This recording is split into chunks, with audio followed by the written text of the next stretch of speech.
Hi everyone, I'm Doug Townsend. Welcome back to Full Throttle Online, episode number 6 already.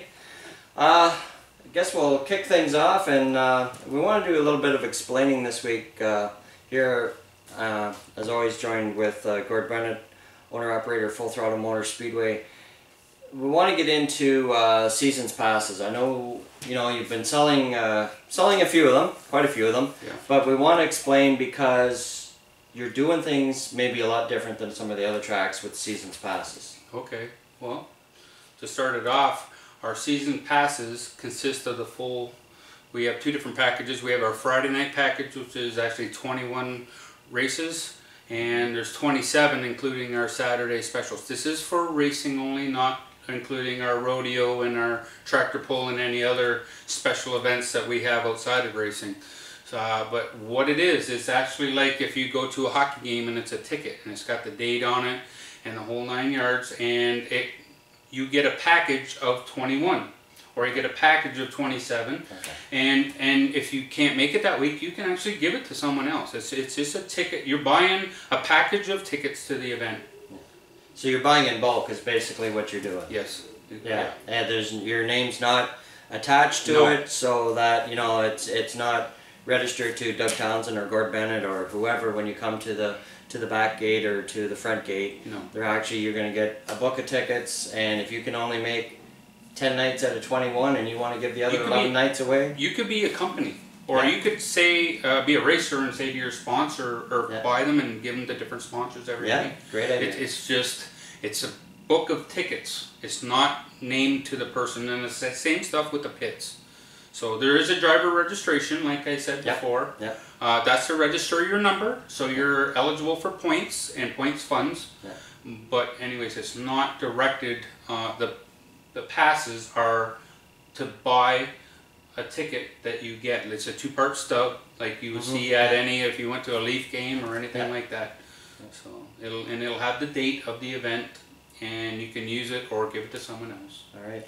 And again, time's getting short for the Christmas bonus package that goes along with that, but that is available till Christmas. But seasons passes are available right up to opening night. Yeah, you can buy that right up to opening night, and then I'll have to take quarterly probably every night, and we'll just keep dropping it because obviously you can still buy it through the season and stuff as well. So and on the website you'll be able to buy nightly stuff, but it won't be at that same discount as what we're doing this time of year. Yeah, right on. So this is I guess the other thing is the driver membership thing is only good until Christmas, and that's that membership bonus. All the other stuff is fine, and we'll carry on until race season.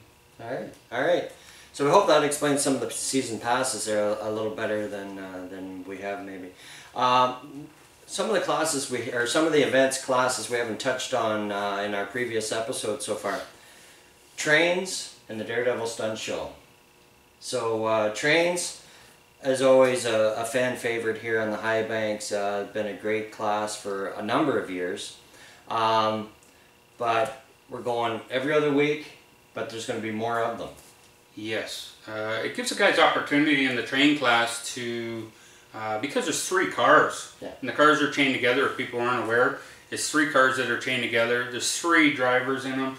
They roll, they tumble, they're quite entertaining, but to do it week in and week out, it's kind of stretching it for the boys a little bit, so they asked if we could do it every other week, which left me into limbo with, well, okay, what are we going to do instead of the trains? And I kind of had a little bit of a brainchild idea of that we're going to have a Daredevil stunt class. And if you're not aware of what that is, it's pretty much what you do is you submit your idea of what you think it is. We have 2 spots in the night, post-intermission and at the end of the racing night. There's 2 groups. So what you do is if you have your stunt idea, it could be one person, it could be multiple people, whatever, you are competing against another group. So what I done is I put $1,000 up if you win it, and $200 for the other competing team. So because it costs money to put all this stuff together, obviously, and I'm aware of that.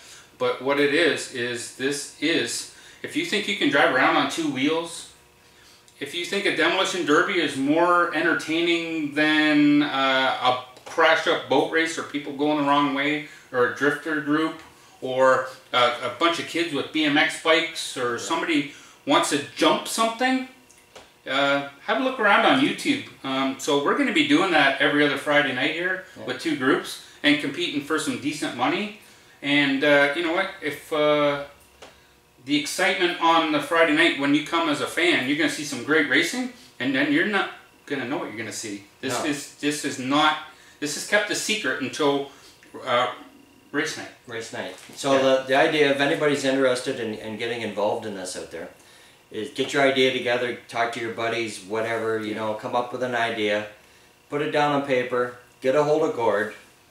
Gord will run through it, and we're even open to on a practice night on a Wednesday night, or even another night through the week, if they've got to come and kind of look at things and set up and see if it'll work or not. We have to make it safe, first of all, and we have to allot a little bit of time to figure it out, you know. So we're about making sure that we have the proper harnesses and stuff for people, and making sure that you know, they're not going to go and maim themselves in front of our fabulous Full Throttle audience. So you know, we don't want that. But but it could be a demolition derby. So if you took 10 guys and said, hey, we're going to have a demolition derby, you're splitting $100 a piece. If you think that is more exciting, then somebody, it could be a figure 8 race. I had one person that said they want to take one car forward, chain one car backwards, and have a race.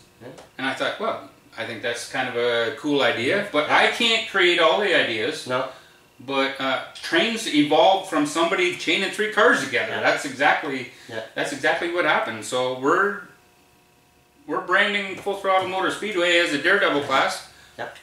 Plus, if you win your night, you go on our website, and every winner from the full season, you go in, and then the people can go on our website and vote for the end of the season for the champion of the class. So, all right, so that's. And I'm sure Barnum and Bailey and everybody else will be calling too. And as you say, it's got to start somewhere, right? The train started with an idea, and I know we had the vans here for a lot of years, and again, that just started with an idea, and it's something that, as you say, the fans won't know those Friday nights when they show up what they're going to see out there, other than 6 other classes of great racing. It could be demolition derby. Who knows? It could be a bunch of guys that found some old motorhomes and want to race them around and destroy them. As long as it's safe enough, and I'll put it at the end of the night, so I have all week to clean the track properly. You know, obviously you have to submit it to me, and from that point we'll go from there. But you know, so I'm putting some money up. So it's not a show up and think you're going to go out there type of an event. You've got to submit it to Gord and have it pre-approved, and we have to kind of do a little run through before it even hits the track. So get your ideas together, because really when you look at the course of a season, there's not a whole lot of dates. You know, like when you look at there's a few. 21 Friday night. I think the biggest thing that you have to realize in this class, or in this idea, is that you have to outdo the other group. So make some competition. So I had a guy came in here today, and he wants to do a rollover competition, but he's going to chain 2 cars together. So I don't know. So maybe we'll soon enough see trains doing rollover cars. They do it every week. I was going to say. We got into that fairly regular at the end of the season anyway. Our old buddy Lyle, they're doing it every week. That's right. All right, move along. We had our television service provider up for an on-site visit this week, and seemed quite happy with what they seen. Oh yeah, they came in thinking, they didn't know what they were going to think of. And I guess you could look at our facility as the same as everything else, but different than everything else. So they came in and they looked, we sat down and we talked for quite a while about a bunch of different stuff, and they actually wanted to do more by the end of it. They were actually, from what they wanted, almost double the programming of what they first thought, because they've heard everything, you know, like the Daredevil stunt class, like all the classes that we have at this speedway, like as in our monitor in the background here, with all the cars racing. So, you know, now it's a national. They got 500,000 customers, 9 provinces, and 1 state in the States. So they're pumped up. Yeah, and from the impression I got from the meeting with them, they want to work on a show too. Like, other than just our racing, they want to work on getting to know the drivers and connecting that driver with their television. That's exactly what I sold them. Like, even on a Friday night when we come and race here, or you go to any short track in North America, you have to, like, it just looks like a race car out there. Yeah.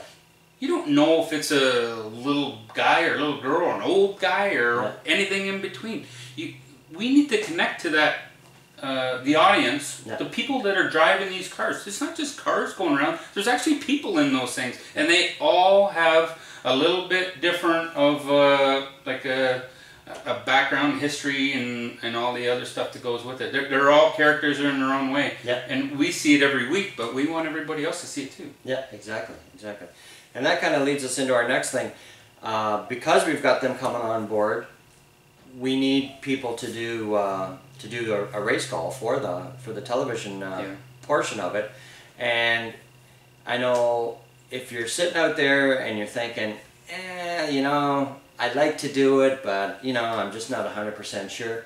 Your best bet is to come in, sit down with Gord, sit in front of the camera, do a few takes, and, you know, if you're interested and you're keen, we've got time between now. Yeah, well, that's right. We're trying to do everything early. You know, we're trying to be ahead of the curve, because they're putting in an actual command center and all that stuff with this whole, and hardwiring everything all through the whole facility. Like, we're giving them open platform to present all of our racers, you know, to. So we're gonna pre-race, post-race interviews. Now, we've done a couple of these so far, and it's not as easy as it is. Now, sitting here talking like this, you can get accustomed to, like, every week. You know, this is week 6, so we get a little bit better with what we're doing. I hope it looks on the camera anyways. But calling a race and trying to make it, you know, like, you're selling it, and you need to know every little bit about everybody that's racing out there. You know, what they had for dinner last week, pretty much. You know, it's you know, because that's the biggest part. If there's 8 cars on the racetrack, you may sound like they're watching the Daytona 500 and it's the last lap, and they're all flipping across the start-finish line. And any good announcer will tell you that. That's right. All right, so I think that's pretty well it. Next week we'll be looking at 2014 in review, the year in review. We'll go back through what was 2014 at Full Throttle Motor Speedway. A blur. But a good blur. We're a couple days from Christmas, and on behalf of Full Throttle Motor Speedway, myself, my family, our staff, Doug Townsend, everybody, Merry Christmas, Happy Holidays, have a safe holidays. We want you around to come to the Speedway when we open up on May 1st. All right, and again, Merry Christmas to everyone, and this has been a Full Throttle production. Thanks for tuning in. Merry Christmas.